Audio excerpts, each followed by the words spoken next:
Hello friends, study with Krishna channel में एक बार आपका फिर स्वागत है। पिछली क्लास से हमने केंद्र राज्य वित्तीय संबंधों पर बात शुरू की थी, जिसमें हमने ये देखा कि केंद्र और राज्यों को कौन कौन से क्षेत्रों में टैक्स लगाने की पावर्स हैं। तो उसको समझने के बाद में हमने निधियों पर भी बात की थी, संचित निधि, लोक लेखा और आकस्मिक निधियाँ क्या होती हैं। इन सब पर डिस्कस करने के बाद में आज का हमारा जो टॉपिक रहेगा उसमें हम दो महत्वपूर्ण टॉपिक पे बात करेंगे। एक तो हम देखेंगे राजस्व का वितरण, यानी जो सरकार के पास में पैसा आता है उसको कैसे बांटा जाता है, और सहायतार्थ अनुदान क्या है, यानी ग्रांट्स और एड्स क्या हैं। तो इन दोनों टॉपिक पे आज की इस क्लास में हम डिस्कस करेंगे। इस टॉपिक में जो महत्वपूर्ण आर्टिकल्स हम डिस्कशन में लाएंगे वो इस तरह से हैं। कौन कौन से इसमें हम आर्टिकल पढ़ेंगे, यहाँ पे हम एक कैटलॉग बना देते हैं। तो यहाँ पे जो हम आर्टिकल पढ़ने वाले हैं वो 268 पढ़ेंगे, 268 ए पढ़ेंगे, 269 यानी 269 पढ़ेंगे, 269 ए पढ़ेंगे, और 270, 271, 275 और 282। ये जो इतने आर्टिकल हैं 268, 268 का, 269, 269 का, 270, 271, ये राजस्व के वितरण से संबंधित हैं। इनमें प्रावधान किया गया है कि केंद्र और राज्य के बीच में जो पैसे का बंटवारा है वो कैसे किया जाएगा। 275 और 282 में हम जो है अनुदान के विषय में पढ़ेंगे, कौन कौन से अनुदान हैं, किस प्रकार से वो दिए जाते हैं। तो सबसे पहले हम राजस्व के वितरण पर बात करें। अगर राजस्व का वितरण किस तरह से होता है तो उसको देखें ज़रा। राजस्व का वितरण,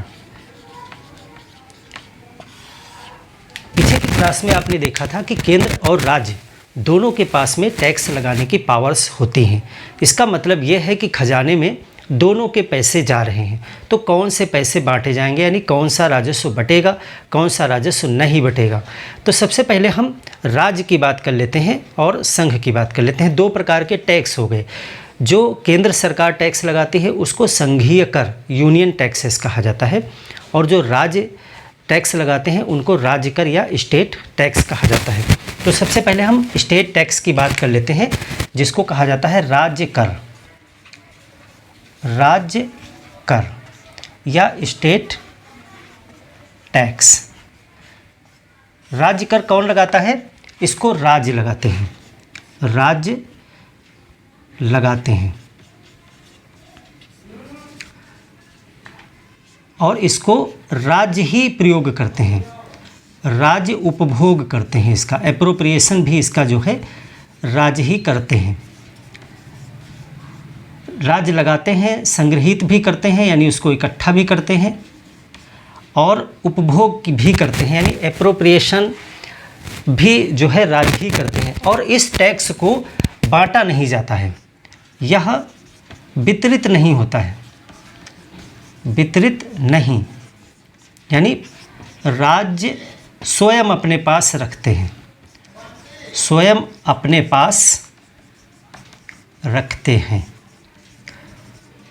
तो ये एक छोटा सा टॉपिक है, इसको तो इसमें कुछ समझने वाला है ही नहीं। जो राज्य टैक्स लगाएंगे, राज्य कौन कौन सी चीज़ों पर टैक्स लगाते हैं जो राज्य सूची में विषय हैं उन पर, जैसे कि कृषि पर है।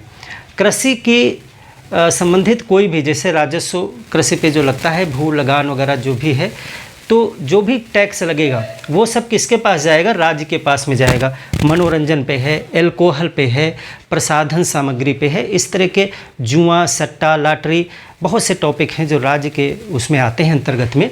उन सब पर जो भी टैक्स लगाएगा वो राज्य लगाएंगे, राज्य ही संग्रहित करेंगे यानी उसको कलेक्ट करेंगे, राज्य ही उसका एप्रोप्रिएशन भी करेंगे, उपभोग भी करेंगे।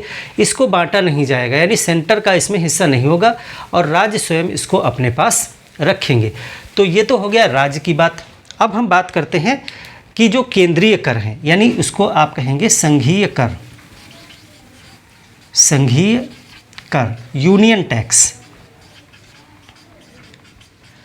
अब यूनियन टैक्स आपने देखा था कि इसको कौन लगाता है? इसको जो है संघ सरकार लगाती है, संघ लगाता है। यूनियन टैक्स जो होते हैं इसको लगाने का काम, यानी कि लेविड बाय सेंट्रल गवर्नमेंट, ये किसके द्वारा किए जाएंगे?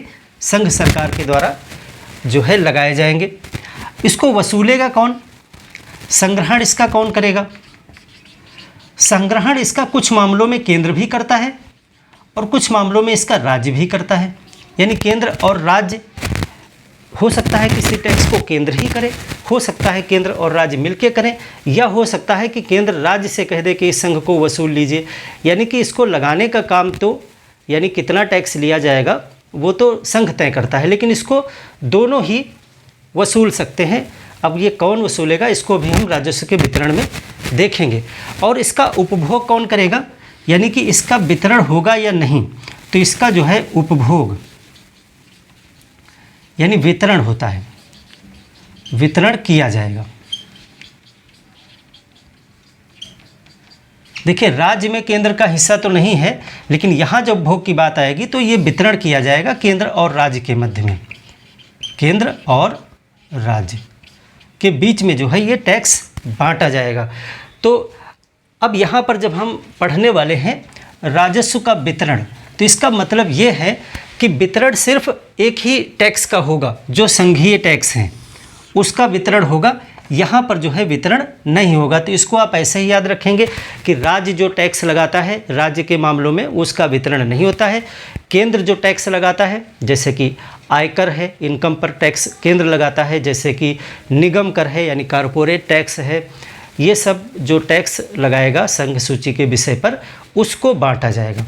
तो अब ये बंटवारा कैसे होगा, उसके लिए हमारे संविधान में आर्टिकल 268 से लेकर 271 तक प्रावधान किए गए हैं, और इन सब में अलग अलग बातें हैं जो आपको आर्टिकल वाइज हम बताएंगे कि कैसे बटेगा ये।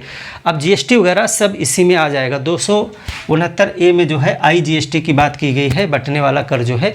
बाकी जो जीएसटी हैं, जीएसटी को हम अलग से एक क्लास पूरी देंगे। जीएसटी वस्तु एवं सेवा कर है, ये नया भी ला गया, 2016 में लाया गया 101वें संविधान संशोधन से। ये जो टैक्स है इसके विषय में अलग से क्लास होगी नेक्स्ट। यहाँ पर हम जो बात कर रहे हैं वो टैक्स के कैसे बंटवारा होगा उस पर बात करेंगे। जीएसटी जो विषय है उसमें केंद्र सरकार और राज्य सरकार दोनों के पास में पावर होती है कि वो टैक्स यानी जीएसटी लगा सकते हैं। तो जीएसटी को हम अलग से पूरा डिटेल में पढ़ ही लेंगे, यहाँ पर हम इस पे बात करते हैं। तो चलिए देखते हैं कि संघीय टैक्स को कैसे बांटा जाता है। ये बात आशा है आपको समझ में आ गई होगी कि स्टेट वाला नहीं बटेगा।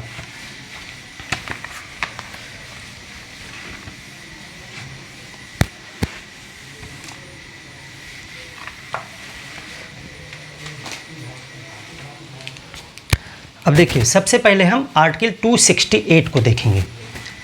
आर्टिकल 268 क्या कहता है? अब देखिए, तीन चीज़ें होती हैं। एक तो होता है टैक्स को लेवी कौन करेगा, यानी कौन इसको लगाएगा, किस सरकार के द्वारा लगाया जाएगा। फिर दूसरी चीज़ होती है टैक्स को कौन कलेक्ट करेगा, यानी इसका संग्रहण कौन करेगा। और तीसरी चीज़ होती है कि कौन इसका एप्रोप्रिएशन करेगा। एप्रोप्रिएट कौन करेगा, यानी आप कह सकते हो उपभोग कौन करेगा, खर्च कौन करेगा, इसे उपभोग कौन करेगा। तीन बातें होती हैं, levied by, collected by and appropriated by. अब देखिए, राज्य में तो सीधी सी बात है, राज्य में तो तीनों चीज़ें किसके अंडर में है, राज्य के अंडर में है, राज्य ही लगाता है, राज्य ही उसको खर्च करता है। सेंटर वाले में लगाने वाली बॉडी तो सभी में सेंटर ही होगी, यानी उस टैक्स को लेविड बाई सेंट्रल गवर्नमेंट होगा। जितना भी आर्टिकल है, चाहे 260 से यहाँ तक, सभी में लेविड बाई क्या होगा, सेंट्रल गवर्नमेंट, यानी इस टैक्स को कौन लगाएगा, संघ सरकार लगाएगी। लेकिन कलेक्टेड बाई में बॉडी बदलती जाएंगी, कुछ में केंद्र कलेक्ट करेगा, कुछ में केंद्र और राज्य दोनों मिलके कलेक्ट करेंगे, और कुछ में जो है सिर्फ राज्य को मौका दिया जाएगा कि वो कलेक्ट करे। खर्च कौन करेगा, खर्च के लिए भी अलग अलग आर्टिकल में प्रावधान है कि उसको खर्च संघ करेगा या राज्य करेगा या दोनों करेंगे, या बंटवारा किया जाएगा, किसकी सिफारिश पे किया जाएगा, ये सब कुछ जो है हम इन आर्टिकल्स में पढ़ेंगे। तो तीन चीज़ों का जिक्र आपको करना होगा। तो देखिए, आर्टिकल 268 जो है वो बताता है कि इसमें कौन से कर आते हैं। आर्टिकल 268 में जो है संघ सरकार द्वारा लगाए जाने वाले कर हैं, यानी कि संघ कर लगाता है।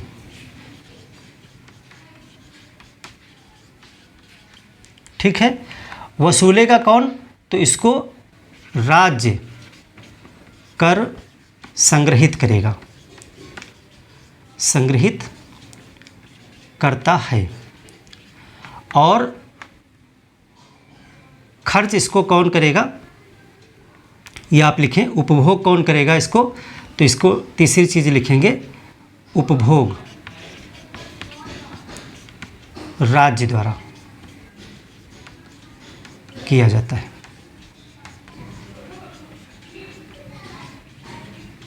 उपभोग इसका राज्य द्वारा किया जाता है। तीनों बातें आ गई। लगाने का काम संघ करेगा, वसूलने का काम राज्य करेगा, और उपयोग कौन करेगा? राज्य करेगा, संघ नहीं करेगा। टैक्स संघ सूची का है। तो 268 में ऐसे कर बताए गए हैं। तो वो कौन से कर हैं? कुछ एग्जाम्पल आपको देने होंगे। कौन से कर हैं जो आर्टिकल 268 के तहत आते हैं? तो इसमें देखिए, स्टाम्प शुल्क होती है जो संघ सूची के विषयों पर ली जाती है। देखिए, ये संघ कर लगा रहा है तो इसका मतलब है कि ये विषय तो संघ सूची के ही होंगे। तो स्टाम्प शुल्क जो संघ सूची के विषयों पर ली जाती है, तो संघ सूची के विषय जैसे आप कह सकते हो, जैसे शेयर, चेक, बीमा, ये सब संघ सूची के विषय हैं। बैंकिंग संघ सूची में आता है, बीमा, शेयर बाजार, ये सब संघ सूची में आता है। तो इन आदि आप लिख दें, बहुत उदाहरण हैं। आदि के अंतरण, लेन देन पे अंतरण पर स्टाम्प शुल्क। तो जो स्टाम्प शुल्क लिया जाता है, देखिए स्टाम्प शुल्क को भी मुद्दे उठते रहते हैं कि इसको भी जीएसटी के दायरे में ले आया जाए, लेकिन अभी तक तो स्टाम्प शुल्क अलग ही है। तो इसमें जो है देखिए, शेयर पे है, चेक है, बीमा है, इत्यादि पे जो अंतरण पे यानी लेन देन पे इनके जो स्टाम्प शुल्क लगता है, तो स्टाम्प शुल्क कौन लगाएगा? संघ सरकार लगाएगी। इसको वसूलेगा कौन? राज्य। और ये पैसा किसके पास जाएगा? तो ये राज्य ही इसको खर्च करेगा। और है एक, तो ये उदाहरण हो गया। एक उदाहरण है जैसे औषधि उपयोग के लिए जो चीज़ें होती हैं, औषधि एवं प्रसाधन सामग्री, जिसमें जो है इसमें एल्कोहल भी आ जाता है। एल्कोहल एवं नारकोटिक्स जो ड्रग्स होते हैं, इस दवाइयों के लिए मादक पदार्थ आप कह सकते हो, टिक्स भी शामिल हैं इसमें। इन पर जो कर लगेगा, औषधि एवं प्रसाधन की सामग्री पर जो टैक्स लगेगा, देखिए ये चीज़ें भी अभी जीएसटी से बाहर हैं। ये जो एल्कोहल वगैरह है, नारकोटिक्स के जो हैं, इन पर भी जीएसटी नहीं लगता है, तो इसमें शामिल किया गया है। बाकी औषधि एवं प्रसाधन पर भी कर लगते हैं, तो इन पर भी जो कर लगेगा वो संघ सरकार लगाती है और इसको राज्य वसूलता है और खर्च करता है। तो इस तरह के जो टैक्स हैं वो आर्टिकल 268 के तहत आते हैं। आपको इसमें कुछ नहीं है, सिर्फ इन सभी आर्टिकल्स में आपको ये बताना है कि कौन कर लगाता है और कौन। देखिए लगाएगा तो हमेशा सेंटर ही, क्योंकि ये सब सेंटर वाले में ही बंटवारा होता है। तो देखिए बंटवारा हो गया। अगर बंटवारे की बात हम करें तो संघ सरकार का टैक्स था, लेकिन उसमें बंटवारे में पूरा का पूरा हिस्सा राज्य को दे दिया गया है, सेंटर को नहीं मिलेगा। यानी इन चीज़ों में से अभी इसीलिए आप देखते हो कि अल्कोहल वगैरह की जो शराब की दुकानें वगैरह होती हैं, आबकारी विभाग, तो उससे जो भी टैक्स आता है वो लगाता है केंद्र सरकार, लेकिन वो मिलता है पूरा पूरा राज्य सरकार को, और राज्य ही सरकार उसको वसूलती भी है अपने तरीक़ों से। तो ये हो गया 268 का प्रावधान। अब आते हैं 268A की तरफ। 268A जो है उसमें आपको कुछ खास नहीं, क्योंकि इसको समाप्त कर दिया गया है। इसमें आप देखें क्या था, इसमें सेवा कर को लाया गया था।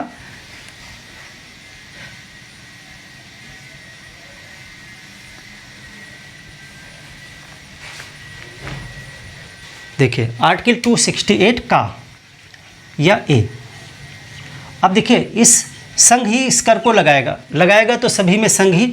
इसको वसूलेगा कौन, यानी इसका आप कह सकते हो संग्रहण कौन करेगा, संग्रहण। तो देखिए लगाने का काम संघ ने किया और इसके संग्रहण का काम जो है वो केंद्र एवं राज्य दोनों करते हैं। केंद्र एवं राज्य दोनों, इसके अंतर्गत जो भी टैक्स आते हैं उसमें सेंट्रल गवर्नमेंट और राज्य गवर्नमेंट मिलके उसको कलेक्ट करते हैं और इसका उपयोग भी जो है दोनों करते हैं, केंद्र एवं राज्य दोनों इसका उपयोग करते हैं। अब इसके अंतर्गत एग्जाम्पल के तौर पे क्या था, इसमें था सेवा कर,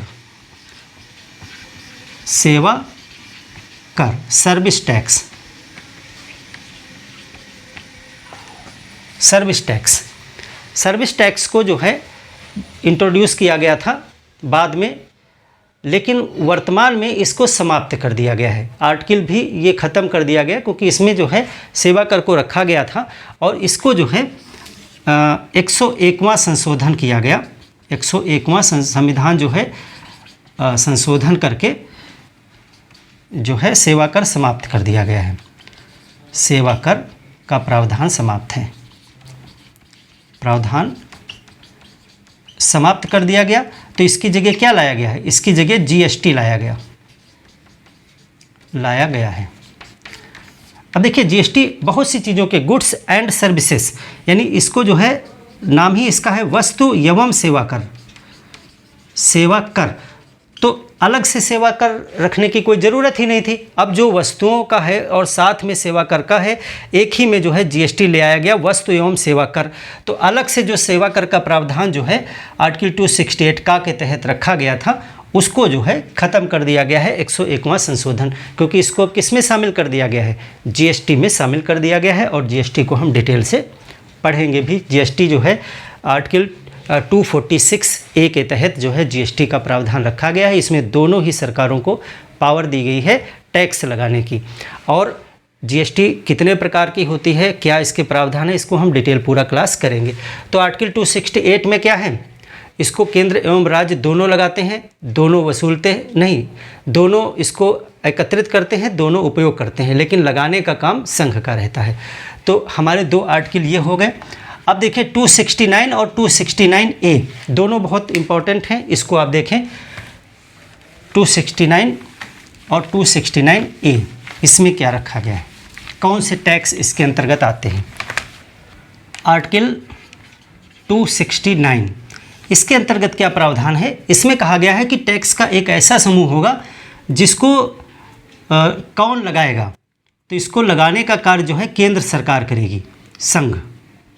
वो तो पहले ही आपको पता है कि संघ लगाएगा टैक्स। इसको संग्रहित कौन करेगा, संग्रहण, तो संग्रहण भी संघ करेगा। इसका उपयोग कौन करेगा, एप्रोप्रिएशन कौन करेगा, खर्च कौन करेगा, कुछ भी शब्द आप लिखें। उपभोग कौन करेगा, तो उपभोग जो है इसका राज्य करेंगे, यानी कि राज्य को दे दिया जाएगा। देखिए जो पहला हमने पढ़ा था 268, तो 268 में राज्य ही वसूलता था और राज्य खर्च करता था। यहाँ पर थोड़ा सा अंतर है कि इसको वसूलेगा संघ, लेकिन ये दे देगा राज्य को, वसूल करके उसे दे दिया जाएगा। थोड़ा सा अंतर है 268 और 269 में, कि यहाँ पर वसूलने का काम भी संघ ही करेगा, लेकिन उपभोग राज्य इसमें भी करेंगे, उसमें भी करेंगे। तो इसमें एग्जाम्पल क्या है, देखिए इसमें है अंतर्राज्यीय व्यापार, जब एक राज्य से दूसरे राज्य के बीच में व्यापार होता है। अभी देखिए आईजीएसटी का भी कॉन्सेप्ट आएगा यहीं से निकल करके। तो इसमें जो है अंतर्राज्यीय व्यापार एवं वाणिज्य, ट्रेड एंड कॉमर्स, अंतर्राज्यीय व्यापार एवं वाणिज्य में जो है जो क्रय एवं विक्रय होता है, क्रय एवं विक्रय, इसमें समाचार पत्रों को छोड़ करके बात की गई है। समाचार पत्र को छोड़कर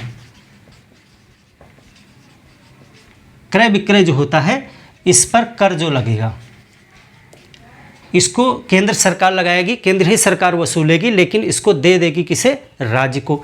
तो एक चीज़ ये देखिए आपने। दूसरा आप देखिए इसी में अंतर्राज्यीय पारेषण जो होता है, यानी वस्तु एक राज्य से दूसरे राज्य में भेजी जाएगी, तो उस पर भी टैक्स लगता है। अंतर्राज्यीय वस्तुओं के पारेषण पर, वस्तुओं के पारेषण यानी वहाँ भेजना पर कर, इस तरह का जो कर होगा, पारेषण पर कर और यहाँ क्रय विक्रय कर। अब आप एक जीएसटी से इसको ज़रा कंफ्यूज करेंगे कि जो जीएसटी का प्रावधान आया है, जीएसटी में एक होता है IGST, integrated goods and service tax, वो भी क्रय विक्रय पर, अंतर्राज्यीय व्यापार एवं वाणिज्य के अंतर्गत जो क्रय विक्रय होता है, यानी एक स्टेट से दूसरे स्टेट, जैसे बिहार में वस्तु बनी लेकिन उसे मध्य प्रदेश भेजा जा रहा है या अन्य किसी प्रदेश भेजा जाता है, तो वो अंतर्राज्यीय व्यापार हो गया।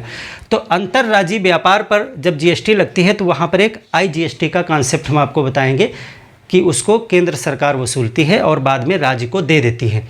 तो फिर ये क्या है, क्या ये आईजीएसटी ही है? नहीं, ये थोड़ा सा आईजीएसटी से भिन्न है कि जहाँ पर जीएसटी नहीं लगा हुआ है वहाँ पर अंतर्राज्यीय व्यापार एवं वाणिज्य में क्रय विक्रय होता है समाचार पत्रों को छोड़कर, तो सेंट्रल गवर्नमेंट उस पर टैक्स लगाएगी, राज्य को देगी वसूल करके।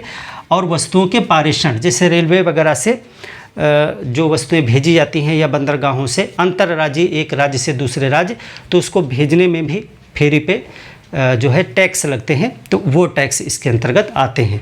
तो वहाँ पर जीएसटी नहीं लग रहा है, यहाँ पर जीएसटी नहीं लग रहा है, यहाँ पर ये दूसरे कर हैं। लेकिन यहीं पर आर्टिकल जब आ जाएगा आपका आर्टिकल 269A, अब आ जाएगा आईजीएसटी का कॉन्सेप्ट। ये जो है बहुत महत्वपूर्ण है, इसको 101वां संविधान संशोधन के द्वारा 2016 में जोड़ा गया है ये अनुच्छेद। ये जो है 101वां, इसको डिटेल में हमको पढ़ना भी है। 101वां संविधान संशोधन से जब जीएसटी लाया गया तब इसको भी जोड़ा गया है,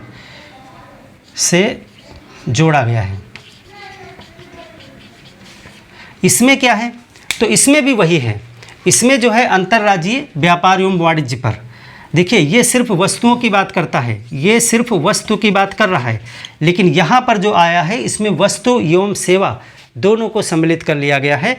तो यहाँ 269 में आपका लाया गया है अंतर्राज्यीय व्यापार, अंतर्राज्यीय व्यापार एवं वाणिज्य पर कर, और इसको कहा गया है IGST, integrated goods and service tax,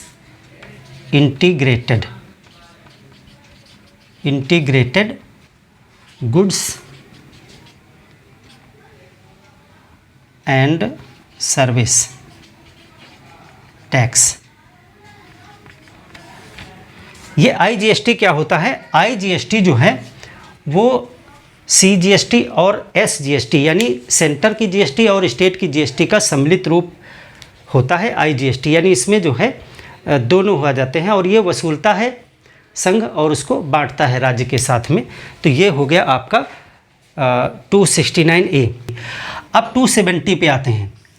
270 एक बड़ा आय का स्रोत है जहाँ पर बहुत से टैक्सेस हैं, यानी संघ सूची में जो बचे हुए देखिए 268, 268A, 269, 269A, इसके अंतर्गत अभी आपने थोड़े से टैक्स देखे हैं, थोड़े, लेकिन इसके अतिरिक्त जितने भी संघ सूची में टैक्स बचेंगे वो सब 270 के तहत जो है उसके लिए प्रावधान किया गया है कि वो कैसे बांटा जाएगा। तो आप उसको देखें 270 क्या है।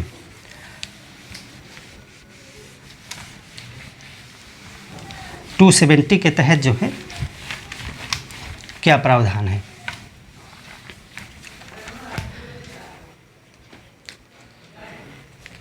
आर्टिकल 270 ये क्या कहता है?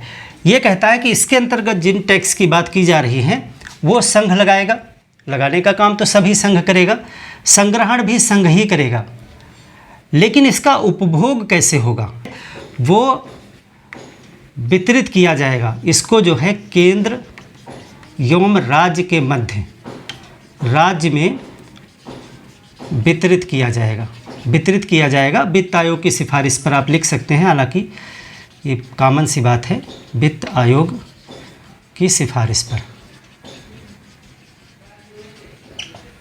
केंद्र एवं राज्य में वितरित किया जाएगा। तो इसमें कौन से टैक्स आते हैं? इसमें देखिए आप लिखोगे कि आर्टिकल 268 1 तो हमने बताया सेवा कर समाप्ति हो गया, 269, 269A और अभी आप पढ़ोगे 271 के अतिरिक्त संघ सूची के विषयों पर सभी टैक्स, यानी कि ये सभी टैक्स तो संघ सूची के ही हैं, क्योंकि हमने बताया ना संघ सूची वाले ही बंटवारा होना है। तो आपने 268 में बंटवारा देख लिया, राज्यों को मिल गया, 268(1) ख़त्म ही हो गया, 269 और 269A ये भी जो है राज्यों, 269 पूरा राज्य के साथ गया, 269A में जीएसटी परिषद आएगी, उसमें IGST का जो है वो हम आगे देखेंगे। 270 क्या कह रहा है कि जो बचा, यानी 68 में जो हमने बता दिया, 269 में बता दिया, 269A और 271 में जो भी हम बताएंगे, उतने टैक्सेस को छोड़ करके जो अन्य टैक्स बचे हैं संघ सूची के, जैसे इनकम टैक्स है और भी बहुत से टैक्स हैं, वो सब टैक्स इसके अंतर्गत आएंगे 270 के अंतर्गत। तो इन सब टैक्स को संघ लगाएगा। जैसे आय पर टैक्स कौन लगाता है? संघ लगाता है। तो इसमें एक एग्जाम्पल लिख सकते हैं, जैसे आयकर। अब आयकर जब भी कभी बात करें तो आप हमेशा याद रखें कि ये कृषि को छोड़ करके होती है, क्योंकि कृषि जो है वो स्टेट के पास आ जाता है। तो अगर भूमि पे कोई कर लगाना है तो राज्य लगाएगी। ये इनकम जो होती व्यक्ति की, उसकी बात की जा रही, कृषि वाली को छोड़ करके इनकम। तो इसको जो है बांटा जाएगा, केंद्र एवं राज्य के साथ में इसको वितरित किया जाएगा। और वितरण के लिए सलाह कैसे कितना क्या है वो वित्त आयोग की सिफारिश पर होगा। तो हम वित्त आयोग को भी डिटेल में आगे पढ़ेंगे। तो ये हो गया आपका 270। अब 271 जो है वो क्या है? 271 में कुछ अधिभार लगाने की बात की गई है और जो कुछ सेस वगैरह हैं इनका प्रावधान है इसमें 271 में। आर्टिकल 271 ये क्या कहता है? 271 क्या कहता है? देखिए, कुछ शुल्कों एवं करों पर संघ के प्रयोजन के लिए, संघ के प्रयोजन हेतु अधिभार, सरचार्ज, ये क्या है? देखिए, संघ के प्रयोजन के लिए है, इसका मतलब इसका उपभोग तो संघ ही करेगा, यानी इसको लगाएगा कौन? संघ लगाएगा। और इसको वसूलेगा कौन? संघ वसूलेगा। और प्रयोजन कौन करेगा इसका, यानी इसको कौन उपयोग करेगा? तो वो भी संघ ही करेगा। इसको संघ को पावर दिया गया है 271 के तहत।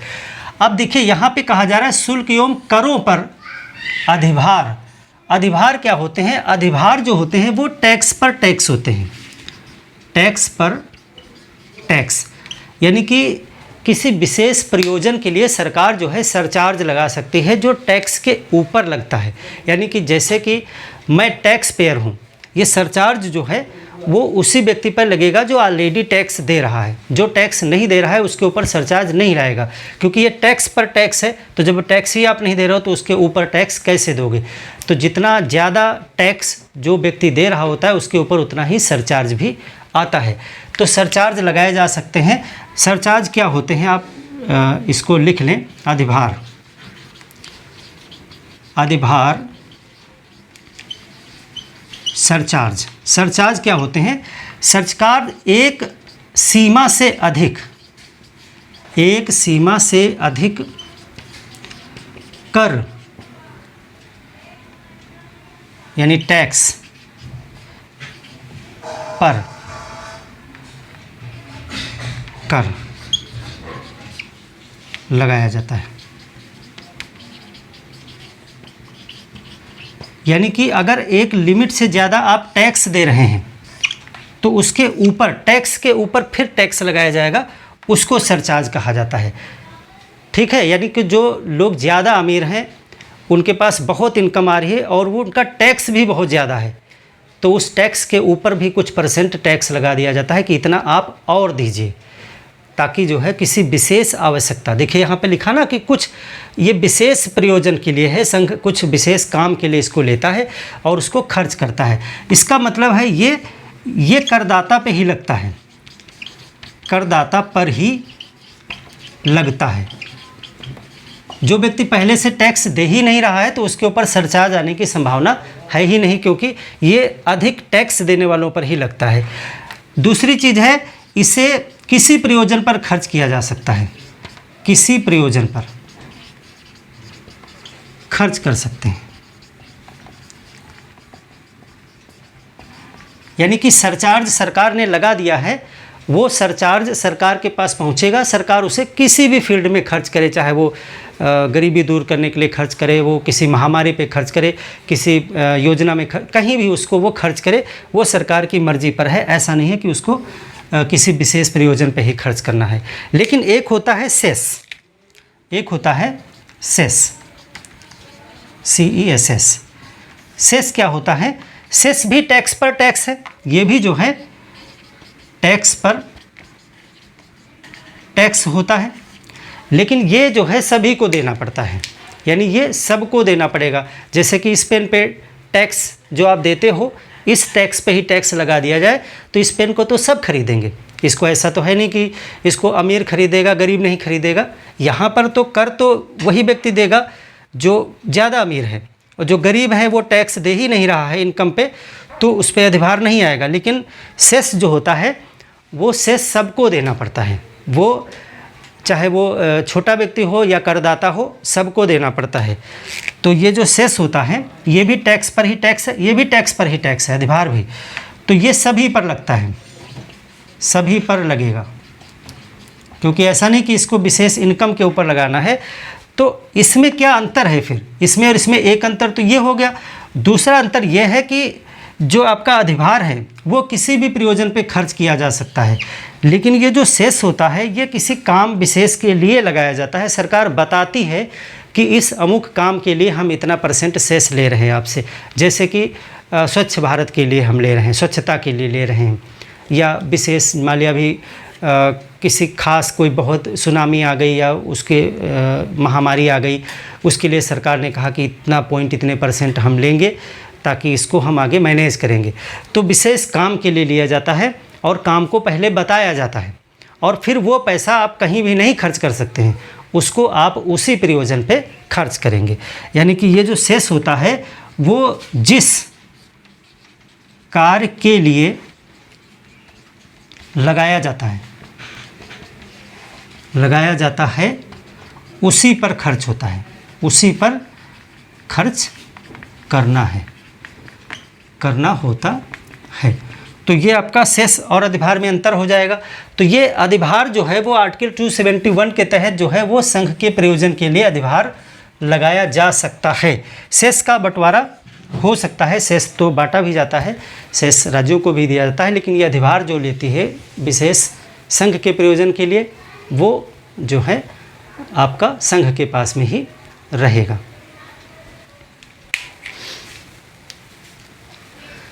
तो इसको एक बार समराइज़ कर लें। यहाँ पे आर्टिकल जो लिखे हैं देखिए, आर्टिकल 268 से लेकर के 271 तक एक बात कॉमन है कि ये इन सब में जिन टैक्स का बात किया गया है वो सब संघ सरकार ही लगाती हैं, क्योंकि सबसे पहले क्लास के शुरू में हमने बता दिया कि राज्य सरकार जो टैक्स लगाती है उसमें किसी का हिस्सा नहीं होता है, बंटवारा होता ही नहीं है, तो उसमें प्रावधान की ज़रूरत ही नहीं है। राज्य जो सरकार टैक्स लगाती है वो राज्य खुद रख लेती है।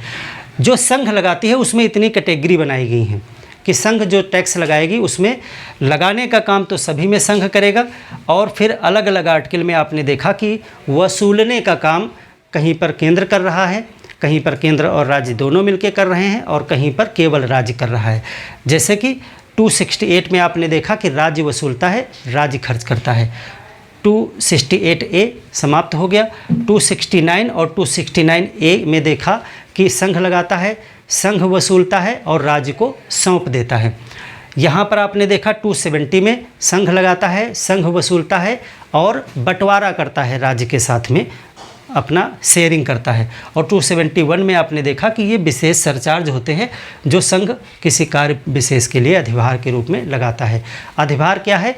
टैक्स के ऊपर टैक्स है। एग्जाम्पल के लिए समझें कि जैसे मैं 1 लाख रुपए टैक्स देता हूँ, इनकम की बात मैं नहीं कर रहा हूँ, मेरी इनकम पे 1 लाख रुपए टैक्स बनता है और सरकार ने अगर नियम बना दिया कि जो लोग 80,000 से ज़्यादा सालाना टैक्स देते हैं तो उस पर हम कुछ इतने % जो है एक्स्ट्रा टैक्स लेंगे। टैक्स 1 लाख रुपए पर और टैक्स लगा दिया तो 2-4 हज़ार रुपये उसकी और बढ़ोतरी हो गई। तो इस तरह से सरकार ज़्यादा वसूल सकती है। तो ये किसके ऊपर भार आएगा? ये सिर्फ उसके भार आएगा जो एक लिमिट से ज़्यादा कमाते हैं। आम आदमी पे इसका फ़र्क नहीं पड़ेगा। लेकिन जो सेस होता है, सेस भी टैक्स के ऊपर टैक्स होता है, लेकिन ये सब पे आ जाता है क्योंकि ये कुछ ऐसे माध्यम से लगाया जाता है कि इसको इनकम से जोड़ा ही नहीं जा सकता। जैसे इस पेन पे सेस लगा दिया तो पेन तो सब खरीदेंगे, गरीब हो या अमीर, तो उस पे सबको देना पड़ जाएगा।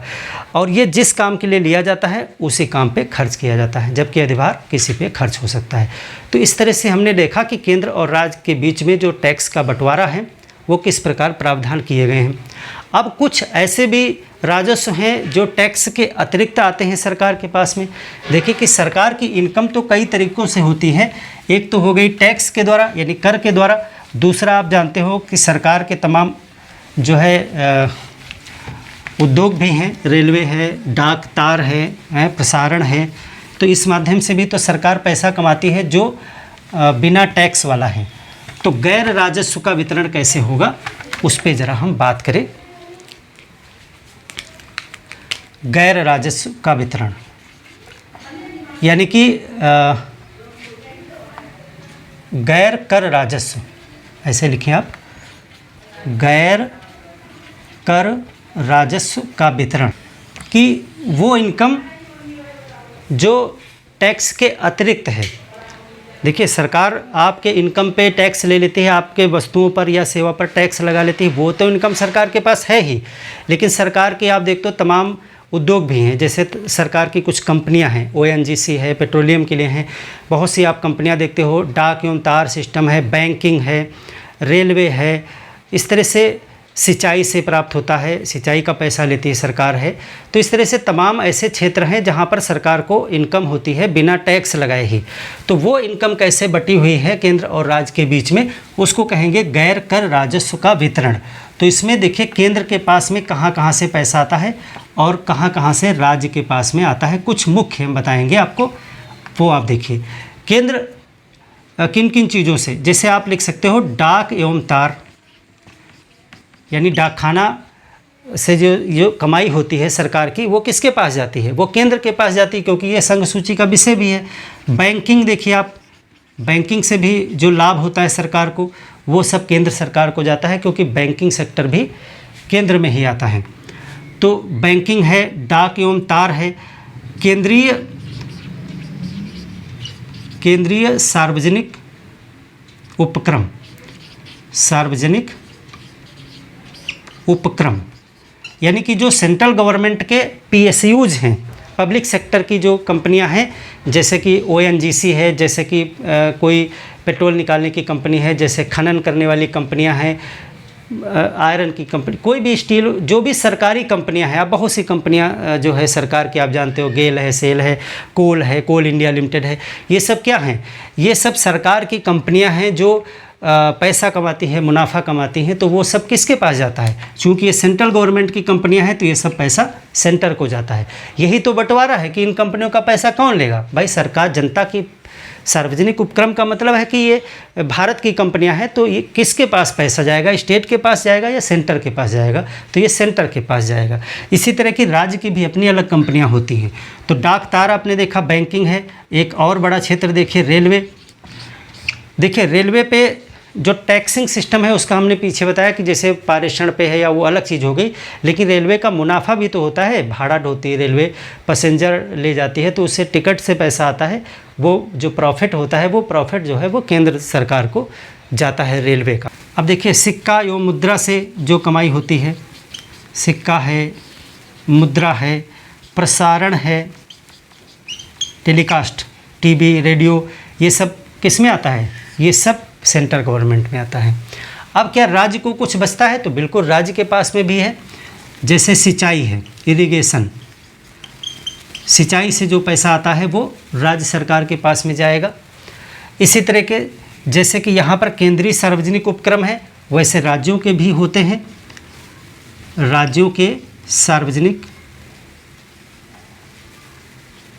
उपक्रम, स्टेट पीसीयू।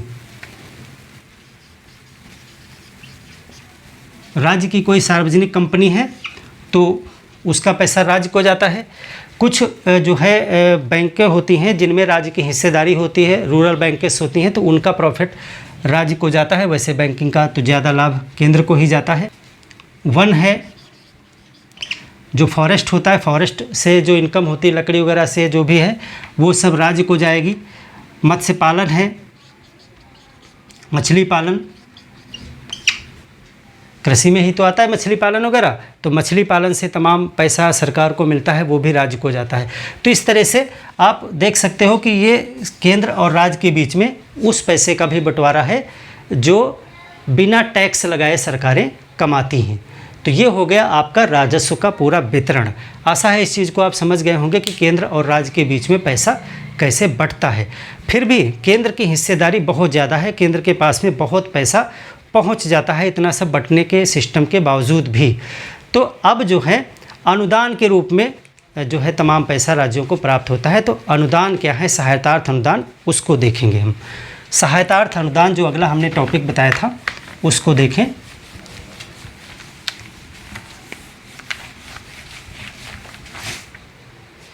हेडिंग रहेगी सहायतार्थ अनुदान।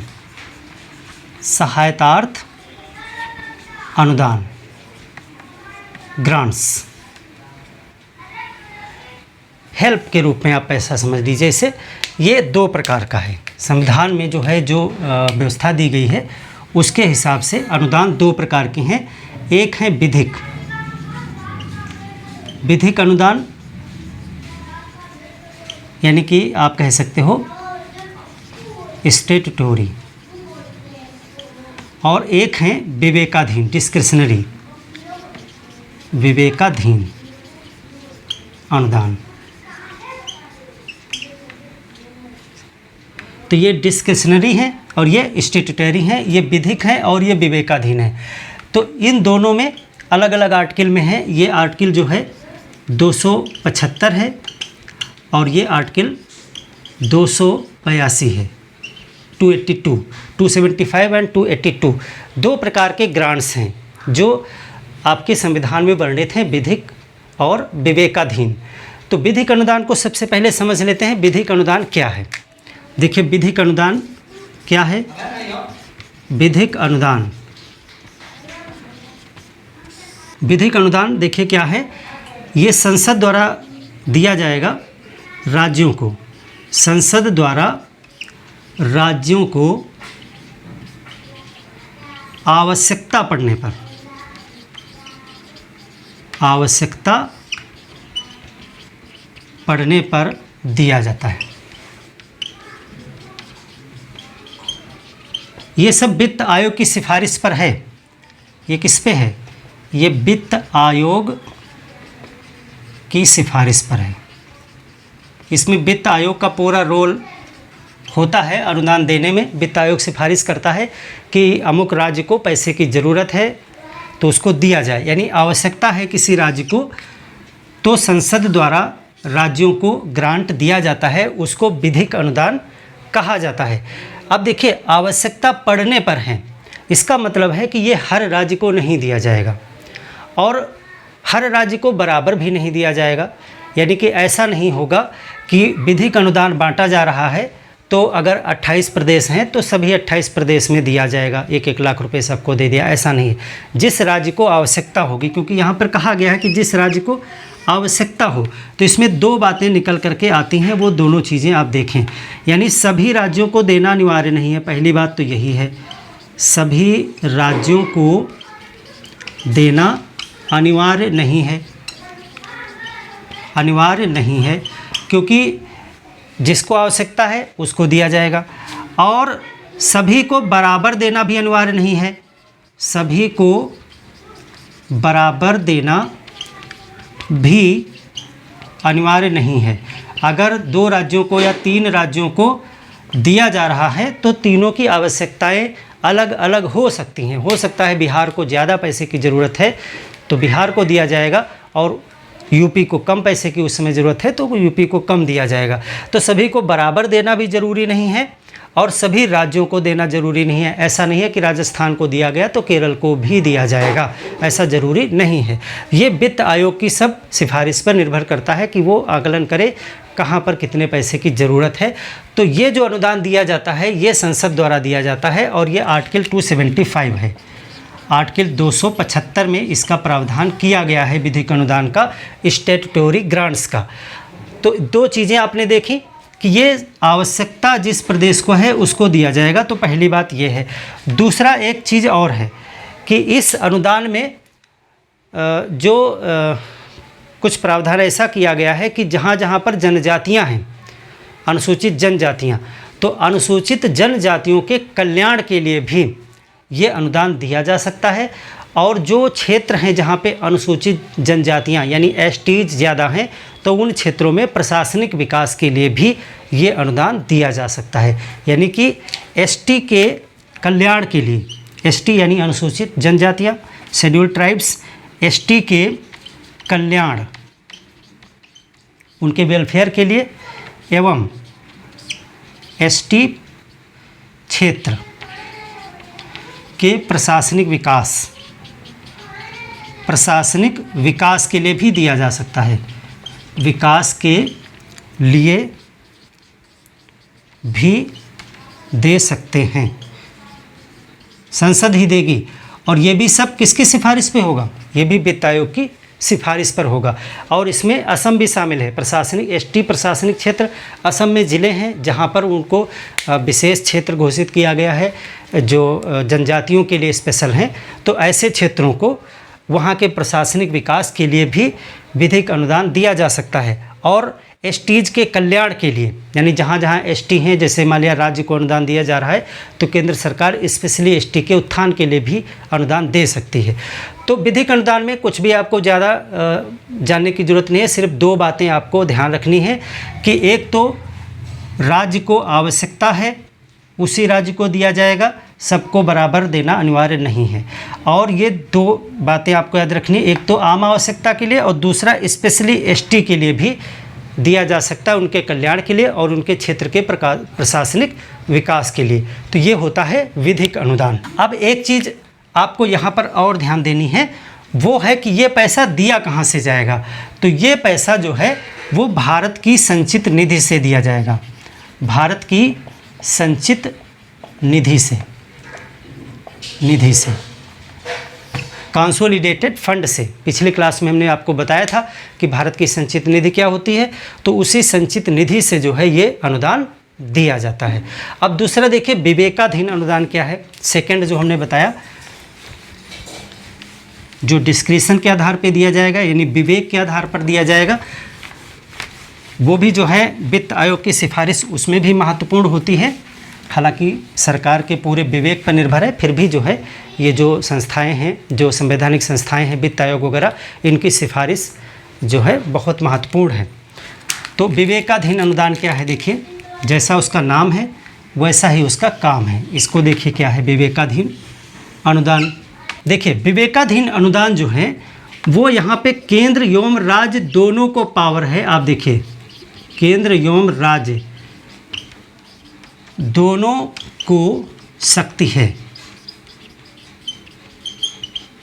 कि वे लोक प्रयोजन हेतु